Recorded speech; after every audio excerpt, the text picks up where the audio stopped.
Hello friends, Matt D'Antuono here with Wiseguy. Today I want to talk about my new book that's coming out called The Wiseguy and the Fool. Now I know my other book is entitled A Fool's Errand, but there's kind of a point here the way that I use the word fool, so check out the books to find out what I mean by that.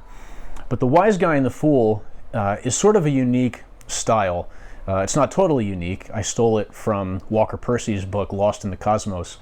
Essentially, it's a collection of short stories and dialogues, and there's a dialogue between the wise guy and the fool that kind of goes on throughout the book.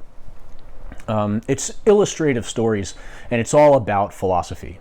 And I start with the initial chapters, ideas that are very common today, but really don't make a lot of sense. And in the end, I end with an apologetic for what I have come to find as the ultimate source of truth. And then I have a little appendix at the end, which is what I call a philosophical sermon on the meaning of life. It's philosophical because I'm not necessarily referring to scripture, and it's a sermon because it is meant to be inspirational in a way. This book has taken a long time to write. I started it years ago, and then I would get ideas about an illustration or something, or I'd read something and I'd get an idea, and I would put together a little story about it. One example is a quote from G.K. Chesterton where he says, "Be careful not to be so open-minded that your brains fall out." I thought about what that might look like, and so I created a little story about a person who becomes so open-minded that his brain falls out. And so you'll have to read it to find out exactly how that plays out. Or I was reading a book by Etienne Gilson, who's a philosopher, and he talks about the modern gods that we worship, the gods that we worship in modernity. And so I put together a little meeting of the gods, things like abiogenesis and progress. These are the things that we worship in our society. When I first submitted the book for publication, the publisher said, "This would be great with illustrations." And I thought, where am I going to get an illustrator for this? But it turns out I'm friends with the friars. I'm an associate of the Franciscan Friars of the Renewal here in Newark, New Jersey.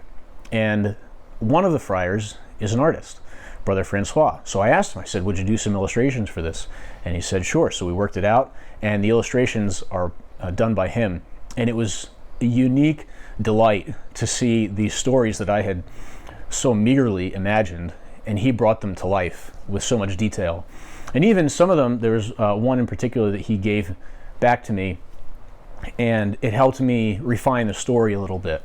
The one about the building with 3 walls and one of them crumbles. I edited it a little bit based on the illustration that he had given me. And pay attention, because they're well done and they're carefully done.